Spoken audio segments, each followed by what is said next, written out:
세계적인 설교자 캠벨 몰간은 정규 신학 교육 없이, 그러니까 신학교를 다니지 않고 13살부터 설교를 시작해서 컨그리게이션 처치, 독립교회, 그러니까 이렇게 교권이나 이런 것이 없는 회중 중심의 교회에서 안수를 받고 런던의 뉴코스트 교회에서 그리고 웨스트민스터 채플에서 담임을 합니다. 1897년에 D.L. 무디의 초청으로 미국으로 건너가서 순회 설교와 강의를 하다가 1933년 다시 웨스트민스터 채플에 와서 사역을 하다가 마틴 로이드 존스라고 하는 아주 이분도 강해 설교소의 대가라고 할 만큼 설교를 잘 하시는 분에게 강단을 물려주고 은퇴하면서 기자들에게 질문을 받습니다. 그동안 설교해 오시면서 그렇게 많은 말씀을 증거하면서 무엇이 가장 어렵고 힘든 일입니까? 라고 물었을 때 설교를 잘 듣는 것 같지만 듣고 신앙 생활에 변화가 없는 사람들을 보면서 설교하는 것만큼 괴로운 일이 없다.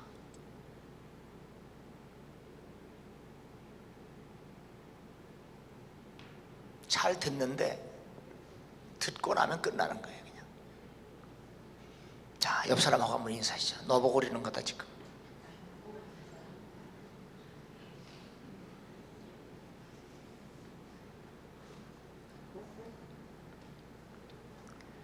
동서고금을 막론하고 설교자들이 똑같이 겪는 아픔과 고통 중에 하나입니다.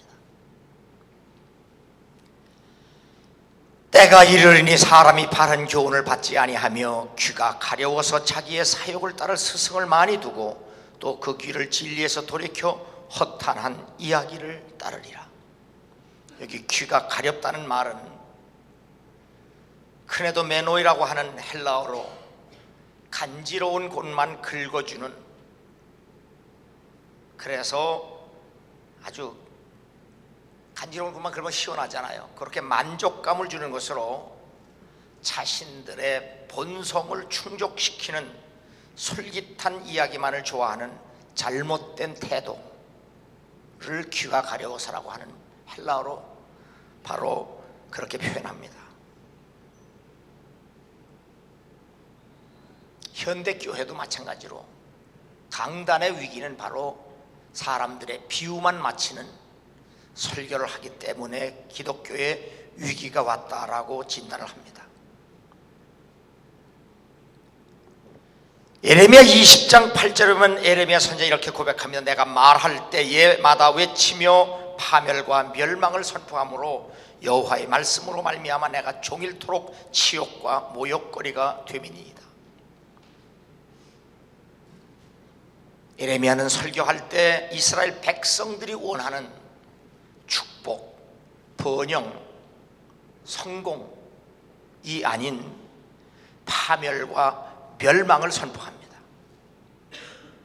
어느 사람이 복받고 건강하고 잘되고 성공하는 것을 좋아하지 목사가 설교하면서 매일 파멸과 멸망을 선포하니 누가 좋아하겠습니까? 그래서 이스라엘 백성들은 예레미야 선지자를 멸시했고 조롱했으며 모욕을 했습니다. 그래서 예레미야 선지자는 내가 다시는 여호와를 선포하지 아니하며 그의 이름으로 말하지 아니하니라. 나 다시 설교 안 하겠다.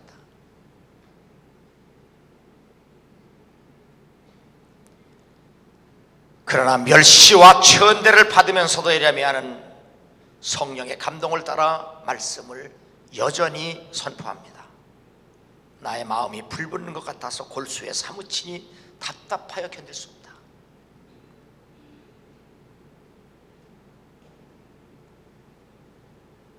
말씀이 육신이 되어 우리 가운데 거하심에 우리가 그의 영광을 보니 아버지의 독생자의 영광이요 은혜와 진리가 충만하더라. 말씀이 육신이 되신 복음을 부끄러움 없이 세상에 전하는 것은 바로 그리스도인의 특권입니다. 크리스찬이 전한 말씀은 구원의 영광과 은혜와 진리가 충만한 예수 그리스도입니다. 오늘 본문 4장 2절에 보면 범사의 오래 참음과 가르침으로 경책하며 경계하며 권하라. 말씀, 곧 복음을 전하는 방법으로는 첫째 가르침, 둘째 경책, 세 번째 경계, 네 번째 권면을 바울이 디모데에게 가르쳐 줍니다. 첫째 가르침이라는 말은 하나님의 말씀을 정확하게 그리고 올바르게 가르친다고 말해요. 두 번째 경책, 리복은 바로 죄인들이 회개할 수 있도록 증거를 제시한다고 말해요. 그래서 베드로는 이스라엘 백성들에게 예수를 십자가에 못 박아 죽인 자는 본디오 빌라도가 아니라 너희들 자신이다. 이 말씀에 양심의 가책을 드리고 그러면 우리가 어떻게 할 거냐? 회개하고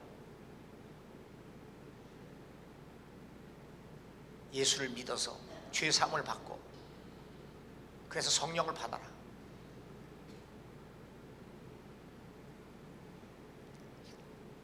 그렇게 복음을 제시해서 그 복음대로 살지 않는 사람은 그렇게 가지 못하도록 경계해야 됩니다.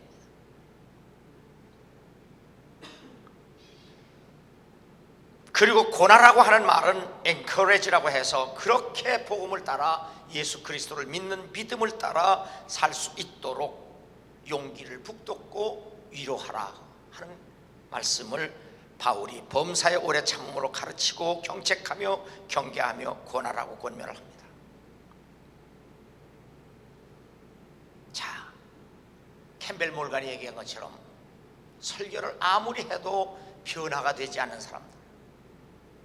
사람들에게 포기하지 않고 그 말씀을 잘 가르치려면 오늘 사도 바울은 디모데에게 오래 참아라 그래서 오래 참아라. 영어를 보면은 great patience라고 했어요. 앞에 great가 붙어요. 왜 오래 참는 인내 앞에다 great라고 하는 말을 붙였느냐? 이것은 바로 죄인을 향하시는 하나님의 사랑과 자비로서 복음을 전하는 그리스도인들이 반드시 갖추어야 할 성품과 태도와 자세이기 때문입니다. 사도 바울이 그런 얘기를 했죠.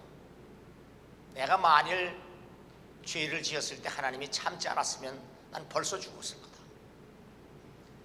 하나님께서 나에 대해서 오래 참으심으로 말미암아 내가 예수를 만나고 복음을 알고 깨달아서 회개하고 내가 사도가 됐는데 왜 나 같은 인간을 하나님이 오래 참으셔서 사람들에게 복음을 전하게 하셨느냐? 나뿐만 아니라 모든 사람에게 하나님이 참지 아니하면 살아날 사람 아무도 없다. 그래서 나 같은 죄인 중에 괴수인 나 같은 죄인을 하나님이 오래 참으신 것은 너희들에게 희망을 주기 위함이라. 그러므로 하나님의 인내를 없이 여기지 말고 하나님이 참고 기다리실 때에 지옥이 아니라 천국을 선택할 수 있는 기회가 되기를 주의 이름으로 축원합니다.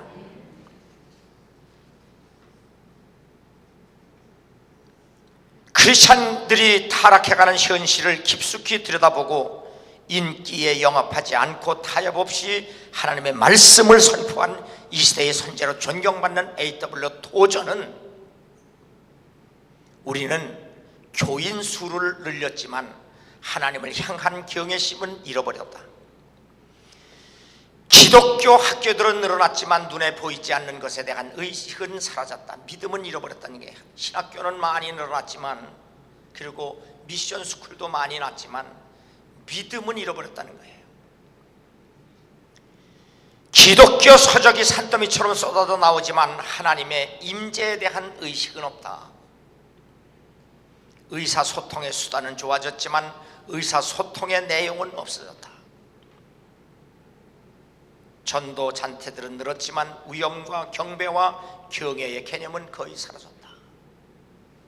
다시 말하면 교회와 그리스도인이 우리가 흔히 쓰는 속된 말로 빚 좋은 개살구다 그 말이에요.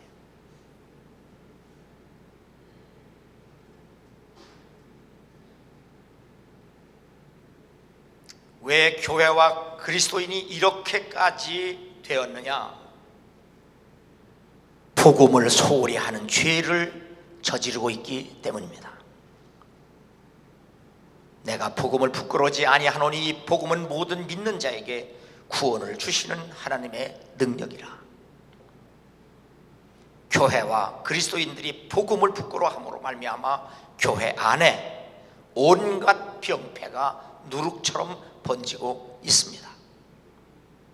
그래서 교회와 그리스도인을 보고 예수를 믿어야 할, 복음을 받아들여야 할 세상은 아예 복음에 무관심하기보다는 복음에 무지합니다. 이렇게 교회와 그리스도인이 복음에 소홀하는 죄의 깊은 잠을 자다 보니 강단에서조차 책망과 경계가 사라졌습니다. 이로 인하여 회개하지 않는 사람들의 마음은 더욱 강팍해지게 되었고, 온전하지 못한 복음을 전하면 회개하지 않는 사람들이 교회 안에 겨자씨를 심었더니 큰 나무가 되어 공중의 새들이 깃들인 것처럼 변질된 교회, 변질된 그리스도인이, 세속화된 교회가 바벨론처럼 덩그러니 하나님의 책망과 저주를 받고 있다고 하는 것이 성경의 말씀입니다. 무너졌도다, 무너졌도다 큰 성 바벨론이요, 귀신의 초소와 각종 더러운 영이 모이는 곳과 각종 더럽고 가증한 새들이 모이는 곳이 되었도다. 여러분과 나 그리고 우리 교회가 주님으로부터 이러한 책망을 듣지 않기를 주 이름으로 축원합니다. 나의 책망을 듣고 돌이키라. 보라, 내가 나의 영을 너에게 부어주며 내 말을 너에게 보이리라. 책망을 받아들여야 하나님의 말씀을 듣게 되고 성령의 감화와 감동을 받을 수 있습니다. 그래서 마태복음에 보면 교회 질서에 대한 말씀에 이런 말씀이 있습니다. 한 사람이 잘못하면 가서 개인적으로 책망을 해라. 그래도 안 들으면 두세 사람을 증참해서 책망해라. 그래도 안 들으면 공개적으로 책망해라. 교회에서 책망하라는 게, 교회에서 아주 대놓고 책망하라. 교회가 그래도 안 들으면 내쫓아라. 성경에서 예수님이 교회에서 내쫓으라는 건 지옥행위입니다. 그냥 오늘날 이런 권유가 교회에서 상실됐어요.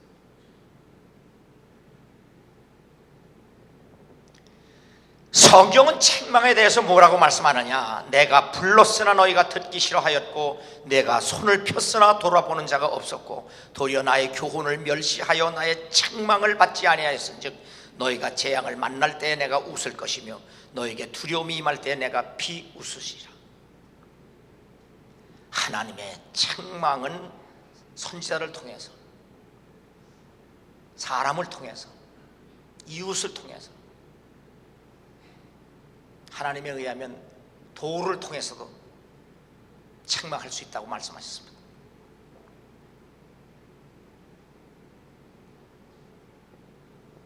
이 책망을 외면하고 그래서 강팍해지고 교만한 사람들의 말로는 참으로 비참하다라는 말씀입니다.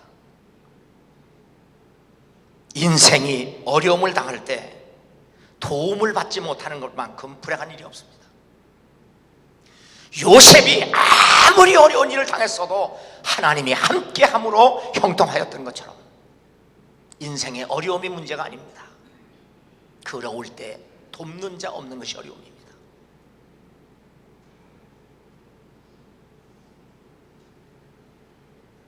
어저께 재정부들 점심 식사 같이 하면서 윤 장로님이 건축하는데, 이렇게 불경기에 건축하는데 또 어디 또 땅을 사서 또 집을 지니까 예배 드려주세요 할 때, 자, 어려울 때가 기회다.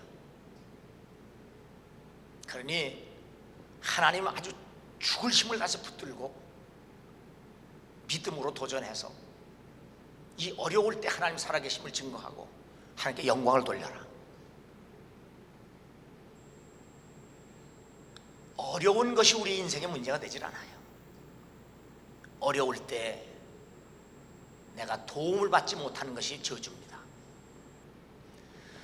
그래서 요셉은 그런 어려운 가운데서도 오직 하나님만 붙들고 갑니다. 내가 무엇이 될 거냐는 관심도 없어요. 내가 비록 종노릇을 하고 비록 모함을 당하여 감옥에 갇히는 신세가 됐을지라도, 그렇게 억울한 일을 당할지라도 주님만 의지합니다. 그때 주님은 그의 곁에 서서 그를 돕고 위로하고, 놀라지 마라, 두렵지 마라, 돌아지 마라, 내가 너를 참으로 도와주리라, 내가 참으로 너를 도와주리라.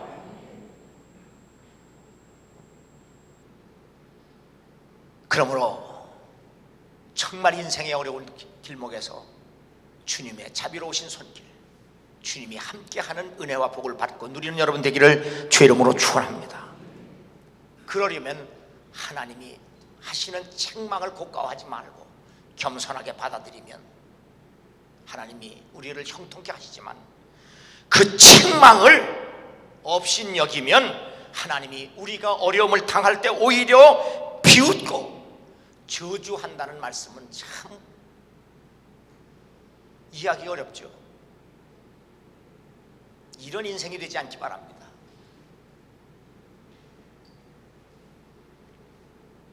요한계시록에서는 마지막으로 하나님이 말씀합니다. 무릇 내가 사랑하는 교회와 사람을 책망하여 징계하노니 그러므로 내가 열심을 내라, 회개해라.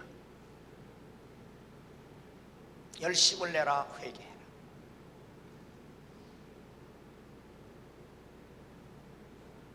언제까지 목사가 여러분 귀에 듣기 좋은 말만 하겠습니까?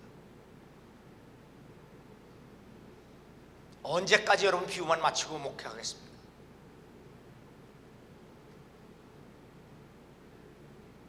그러므로 하나님 말씀 안에서 내가 마음에 찔림을 당하고, 아, 나보고 얘기하는구나 라고 생각이 되면, 다윗이 나단 선지자에게 자신의 죄를 지적받았을 때 왕임에도 불구하고 보좌에서 땅바닥에 내려와 무릎을 꿇고 하나님 앞에 눈물로 회개했던 그 겸손한 신앙을 배워서 끊임없이 주님 앞에 순결한 신부로 승리하는 여러분 되기를 주의 이름으로 축원합니다. 두 번째로, 바른 교훈을 전하랍니다. 3절 4절 보면, 때가 이르니 사람이 바른 교훈을 받지 아니하며 귀가 가려워서 자기의 사욕을 따를 스승을 많이 두어 또 그 귀를 진리에서 돌이켜 헛한 이야기를 따르리라. 하나님의 말씀이 아닌 자기가 듣고 싶어하는 이야기만을 쫓아 사는 세상이다라는 말씀입니다. 행크 헤네그레프라고 하는 신학자는 Christianity in Christ,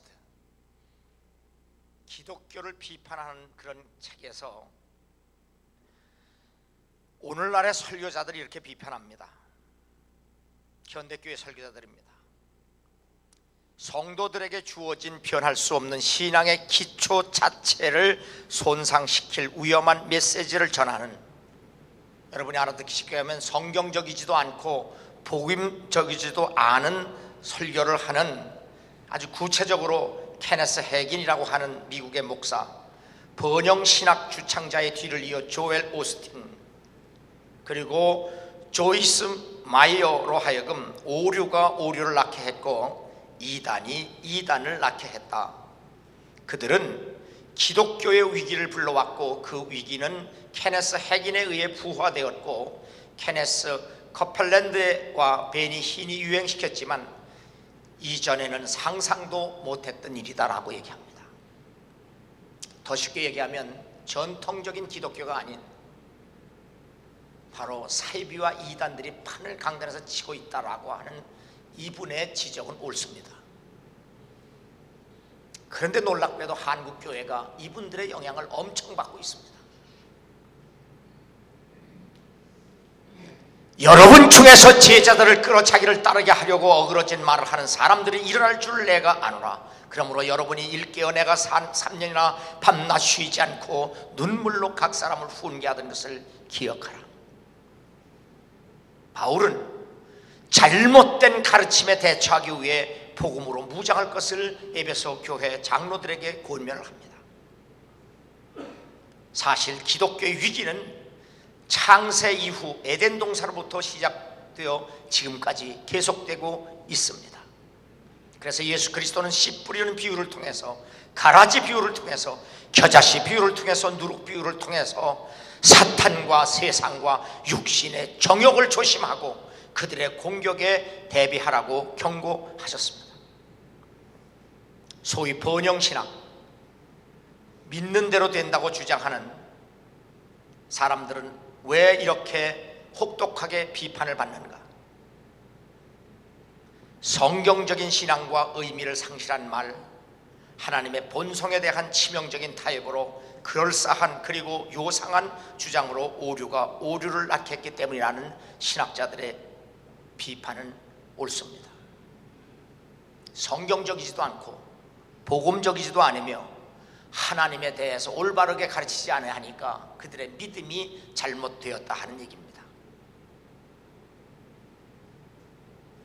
천국은 마치 사람이 자기 밭에 갖다 심은 겨자씨 하늘 같으니 이는 모든 씨보다 작은 것이로되 자란 후에는 풀보다 커서 나무가 되매 공중의 새들이 와서 그 가지에 깃들이느니라.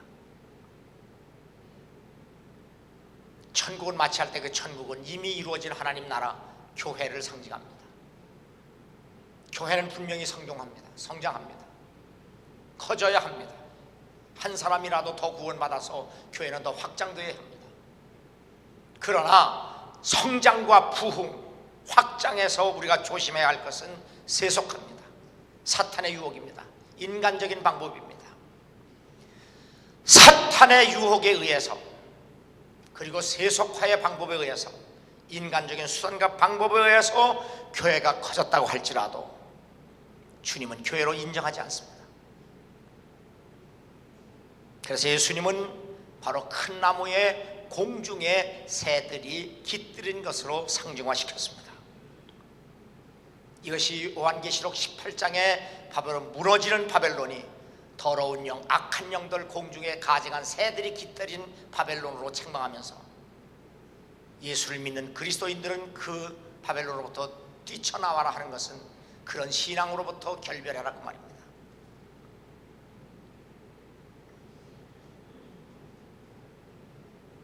그래서 예수님은 공중에 새들이 깃들인, 그러니까 교회와 그리스도인이 하나님의 의, 즉 십자가의 도인 복음을 잊어버리고 큰 나무로 변질되면 공중의 새들이 깃들인 그것을 바로 교회가 아니라 사탄의 회라고 이미 요한계시록에 경고하셨습니다.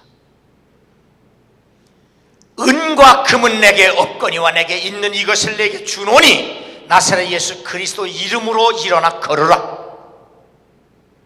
예루살렘 교회와 사도들은 가난했지만 예수 그리스도의 이름으로 사람을 구원하여 세상을 향하여 구원하던 안전뱅이를 일으켜 세워 하나님을 예배하고 섬기는 사람으로 변화시켰습니다. 너희 하늘아버지께서 이 모든 것이 너에게 있어야 할 줄을 아시느니라. 우리 인간에게 먹고 마시고 입는 것이 필요 없다는 얘기가 아닙니다. 우리 인간에게는 반드시 먹어야 할 것과 입어야 할 것과 마셔야 할 것이 필요합니다. 있어야 합니다. 그런데 성경에 보면 복음을 위해서, 예수를 위해서 희생한 사람들, 그 이후에 복받은 삶에 대한 기록이 없습니다. 두 렙돈을 바친 과부, 생활비 전부를 희생한 그 여인이 그 헌금을 하고 무슨 부동산을 못 엄청나게 모았다든지, 과부가 좋은 남편 만나서, 재벌 남편 만나서 결혼을 했다든지, 아니면 아파트를 몇 채를 가졌다든지 하는 말이 기록이 없습니다. 그냥 두 렙돈을 하나님께 생활비 전부를 바쳤다고 하는 것으로 끝나고, 그의 삶의 이후에 대해서는 성경은 침묵합니다. 하나님 우리의 필요한 모든 것을 더해 준다고 약속했습니다. 성경 저자들이 그 이후의 삶에 대해서 기록이 하지 않는 것은 하나님의 약속을 믿기 때문입니다. 하나님은 반드시 약속하면 반드시 이루시는 분입니다.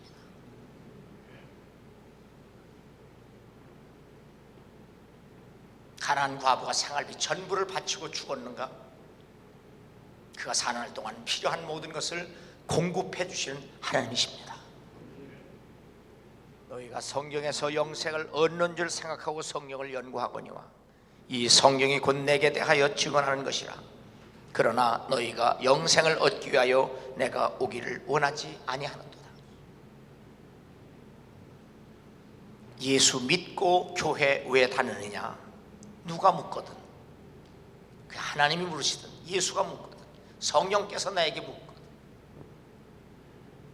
예수 안 믿는 사람이 묻거든, 세상 사람이 묻거든, 아니면 자기 자신이 자기 자신에게 묻거든, 너 왜 예수 왜 믿느냐? 너 왜 교회 다니냐? 구원과 영생입니다. 사업 성공하려고 다니는 거 아니에요. 부자 되려고 한다는 거 아니에요. 성공하고 잘 먹고 잘 살려고 다니는 거 아니에요. 구원과 영생이에요. 그 구원과 영생을 등한히 여기는, 소홀히 여기는, 우습게 여기는 그런 시대에 어떻게 손아구에 돈 몇 푼 생기고 좋은 차 타고 좋은 집 살면 그것이 다 된 것처럼 하나님 섬기는 걸 우습게 여기고,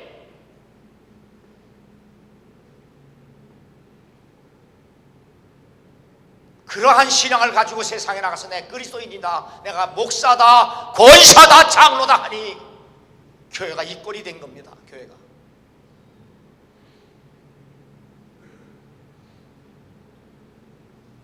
그러므로 내가 나 자신에게, 내 아들이, 내 자식이, 내 남편이, 내 아내가 너 왜 예수 믿고 너 교회 다니느냐 묻거든, 구원과 영생이라고 분명하게 말하고, 그 구원과 영생을 부끄러워하지 말고 자랑하고 그것을 위해서 목숨을 걸 수 있는 여러분 되기를 주의 이름으로 축원합니다.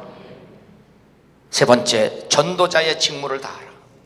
디모데후서 4장 5절에 보면 너는 모든 일에 신중하여 고난을 받으며 전도자의 일을 하며 내 직무를 다하라. 복음을 전하는 일이 결코 쉽지 않다는 사실을 바울은 제자 디모데에게 알려줍니다.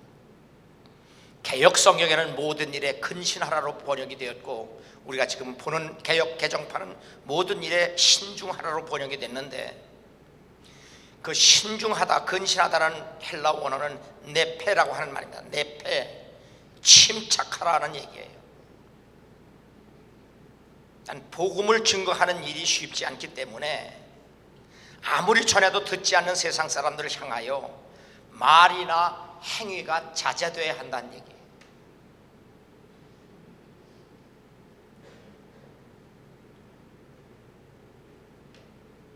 그래서 복음을 전하는데 우리에게 필요한 성품, 자질은 인내예요. 인내.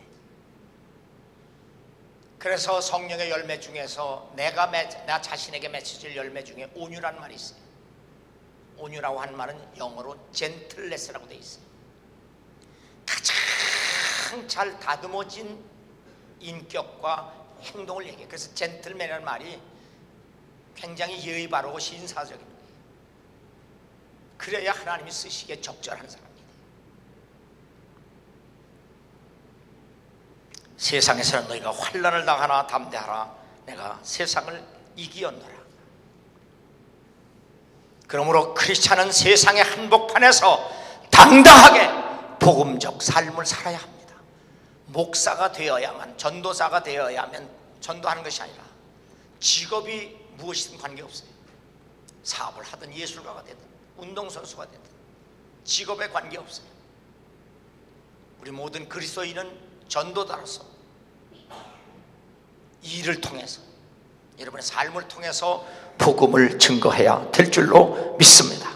그러므로 크리스찬은 복음의 설교자로 말씀 연구와 기도를 소홀히 해서도 안 되고, 그리스도인은 경건해지도록 자신을 끊임없이 훈련시켜야 하고, 크리스찬은 부끄러움이 없는 일꾼으로 자신을 하나님께 드려야 하고, 진리의 말씀을 옳게 분별할 줄 아는 영적 분별력을 키워나가야 하고, 크리스찬은 최선을 다해 복음을 전하기 위해서 전심전력함으로 자신을 성숙한, 그래서 모든 사람에게 자신의 삶을 보여줄 수 있어야 합니다.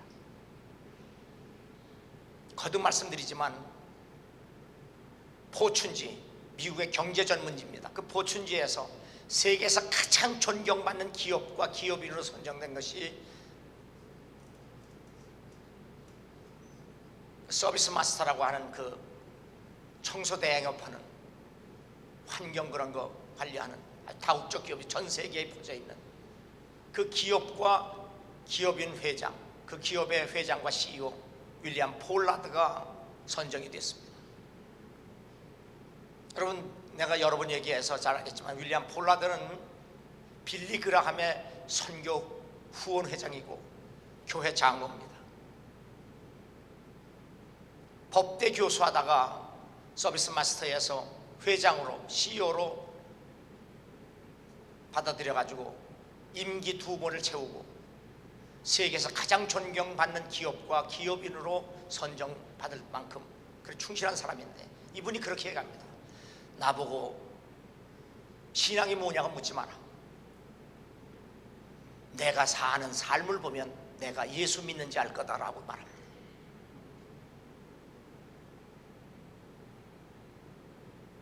그리고 우리에게 권면합니다. 하나님을 일터에서 만나라. 하나님을 일터에서 만나라.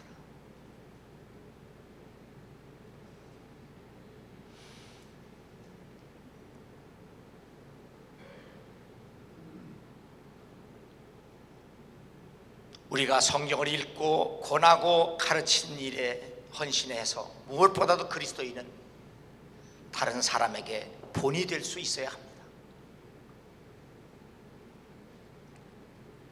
여러분은 나나 마찬가지입니다. 저나 똑같습니다.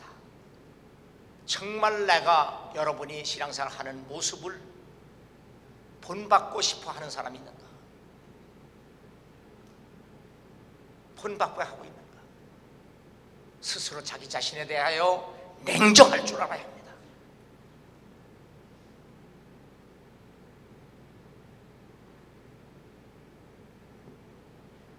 내가 받은 것을 먼저 너희에게 전하였노니 이는 성경대로 그리스도께서 우리 죄를 위하여 죽으시고 장사 지낸 바 되셨다가 성경대로 사흘 만에 다시 살아나사. 바울은 복음을 전할 때 성경대로 받아서 성경대로 전했다고 고백을 합니다. 그러므로 복음은 사람이 만들어낸 것도 아니고 성령의 감동으로 받은 사람이 우리들에게 전해준 것이므로 우리는 이 복음을 물려받은 그대로 믿다가 그대로 물려줘야 될 줄로 믿습니다. 그래서 재정부 모든 일이 끝나면 매주 재정부 회원들하고 제가 기도한 기도의 제목이 우리가 좋은 교회를 그리고 좋은 믿음을 후손들에게 물려주자, 그 기도 늘 하고, 어제 기획의회가 끝날 때도 우리가 좋은 교회를, 좋은 신앙을 후손들에게 물려주자, 그리고 끝났습니다. 성도에게 단번에 주신 믿음의 도를 위해 힘써 싸우라. 예수님의 친동생 유다가 우리에게 권면한 말씀입니다. 성도에게 단번에 주신 믿음, 즉 복음은 unadjusted gospel, 조정되지 않고 수정되지 아니하고 변질되지 않은 하나님께로 받은 그대로의 복음을 의미합니다. 내가 너에게 알게 하노니 내가 전한 복음은 사람의 뜻을 따라 된 것이 아니니라. 이는 내가 사람에게서 받은 것도 아니요 배운 것도 아니요 오직 예수 그리스도의 계시로 말미암은 것이라. 복음은 시대와 문화를 초월하는 영원 불변의 진리이기 때문에 결코 수정될 수 없습니다. 복음을 받은 우리는 사도들이 전해준 그대로의 순결한 복음을 사람들에게 전해야 할 책임과 의무가 있습니다. 세상 사람들이 지옥으로 아무 생각 없이 달려가는데 내 남편이, 내 아내가, 내 자식이 지옥으로 아무 생각 없이 그냥 끌려가는데도 침묵하는 것은 큰 죄입니다.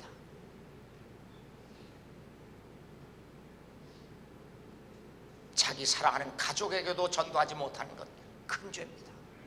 제가 지난 성탄 때도 말씀드렸잖아요. 내가 일생에 가장 잘한 일이 있다면 80 넘은 아버지를 전도해서 구원받게 한 일, 정말 잘한 일이고, 그 부모님이 내게 물려준 집을 내가 사업을 하려고 내놨는데, 복덕방에 내놨는데 제 아버님을 구원케 하신 그 복음의 위대성을 깨닫고 물려준 집을 바쳐서 교회 세운 것, 지금 생각해봐도 그렇게 결단한 것, 지금 생각해도 감사하고 기쁘다.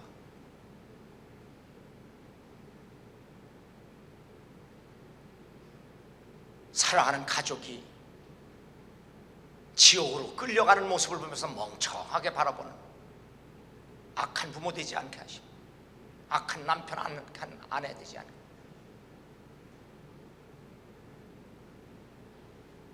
바울이 에베소 교인들을 위해서 눈물로 기도하며 눈물로 말씀을 전한 것처럼 눈물로 기도하고 눈물로 전해서 주 예수를 믿으라, 그리하면 너와 내 집이 구원을 받으리라. 주께서 우리에게 주신 말씀 그대로 여러분과 여러분 가정이 다 구원을 받는 복된 가정이 되기를 주의 이름으로 축원합니다. 내가 복음을 전할지라도 자랑할 것이 없음은 내가 부득불할 일이라. 만일 복음을 전하지 아니하면 내게 화가 있을 것이로다. 이렇게 자신이 감당해야 할 사명을 알고 그 사명을 따라 사는 사람이 행복한 사람입니다. 내가 달려갈 길과 주 예수께 받은 사명 곧 하나님의 은혜의 복음을 증언하는 일을 마치려 하면은 나의 생명조차 조금도 귀한 것으로 여기지 아니하리라.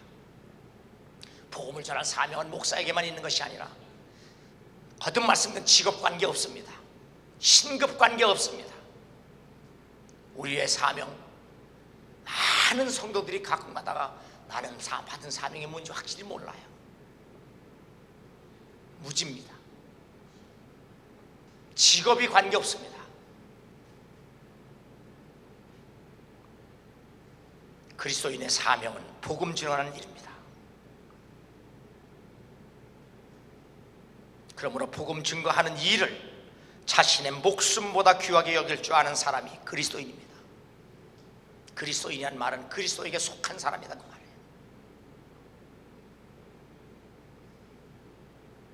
돈 몇 푼 벌기 위해서 하나님 섬기는 일 다 포기하고 그냥 풀철주야 돈만 따라다니는 사람,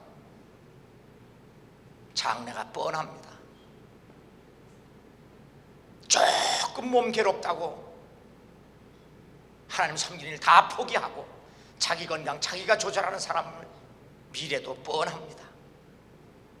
성경 보세요. 에바브로 죽을 병이 들었음에도 불구하고 자기 몸을 돌보지 아니하고 주님을 위해서 바울을 돕는 일을 했더니 하나님이 그를 살려내서 끝까지 사명 감당하게 하셨다는 게 성경 얘기 아니에요.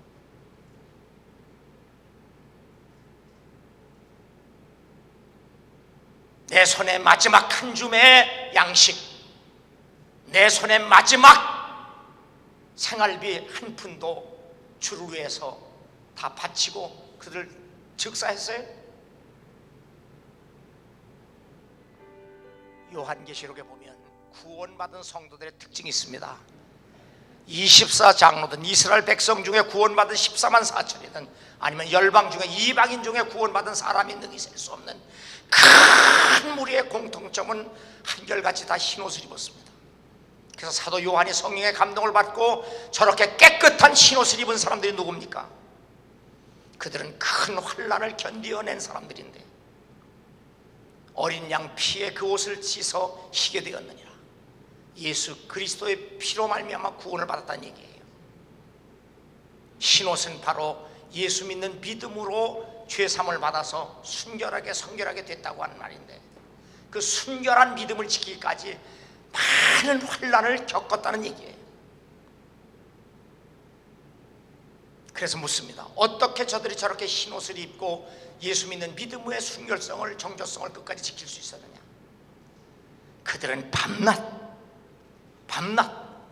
일주일에 한 번도 아니고, 일주일에 그것도 낮 예배 11시에 달랑 한 번도 아니고 밤낮 하나님의 성전에 모여 하나님을 예배한 사람들이기 때문에 하나님이 그들을 지켜주시고 보호하셨기 때문에 믿음을 지켰다라고 하는 얘기가 성경 요한계시록의 얘기예요.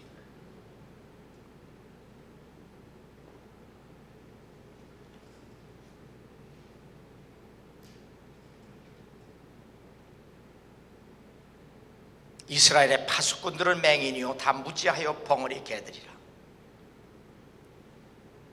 이사야 선지자는 이스라엘 백성들의 종교 지도자들, 그리고 이스라엘 백성 자신을 향하여 벙어리 개라고 선포합니다. 누가 좋아하겠습니까? 내가 지금 여러분을 향하여 당신들이 벙어리 개라고 하면 좋아하겠습니까?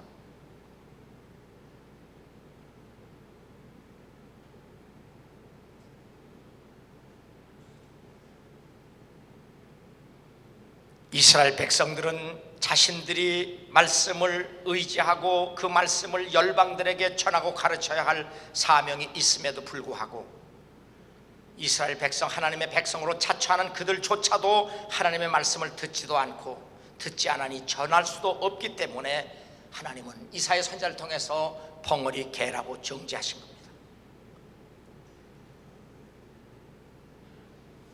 예수께서 변화산에서 변화된 후에 베드로, 요한, 야고보와 함께 산 아래 내려오니 남아있던 9 제자들이 귀신 들린 한 자식을 데리고 온 부모에게 자식을 인계받고 내 아이를 좀 고쳐달라 했더니 땀만 뻘뻘 흘리고 고치지 못합니다. 이때 예수님께서 오셔서 말 못하고 못 듣는 귀신아, 내가 내게 명하노니 그 아이에게서 나오고 다시 들어가지 마라. 이 말씀이 우리에게 주시는 의미가 뭡니까?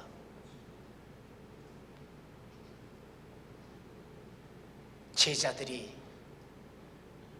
예수님 앞에서 정말 속된 말로 쪽팔렸습니다. 그리고 다시 저녁에 들어와서 예수님을 묻습니다. 예수님은 말 못하고 벙어리 된 귀신을 그렇게 내쫓는데 우리는 왜 못합니까? 기도와 말씀 외에는 귀신이 나가지 않는다고 말씀하셨습니다. 예수님의 제자인데도 불구하고 말씀도 안 믿고 기도도 하지 않았다는 얘기입니다. 오늘 우리는 목사를 비롯해서 우리 모든 그리스도인은 예수 그리스도의 권세 있는 이름으로 못 듣게 하고 말 못하게 하는 벙어리 귀신을 내쫓아서 사람들로 하여금 예수 믿고 구원받아 그리스도의 제자가 되게 하는 사명자가 되어야 합니다.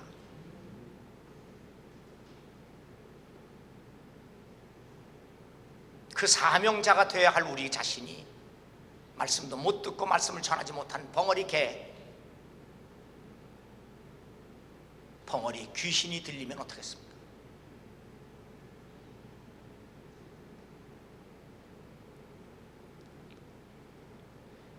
예수 그리스도만이 벙어리 귀신을 쫓아내고 물리칠 수 있는 우리의 구세주임을 믿고 성령의 능력으로 복음을 듣고 복음을 말할 수 있는 그리스도인 소명교회 성도가 되기를 주의 이름으로 축원합니다. 말 못하고 못 듣는 귀신아, 내가 내게 명하노니 그 사람에게서 나오고 다시 들어가지 마라. 말씀을 들을 수 있는 귀, 말씀을 전할 수 있는 입, 말씀을 깨달을 수 있는 머리와 가슴, 말씀대로 살 수 있는 손과 발로 움직일 수 있는 은혜와 복을 받는 여러분 되기를 주의 이름으로 축원합니다.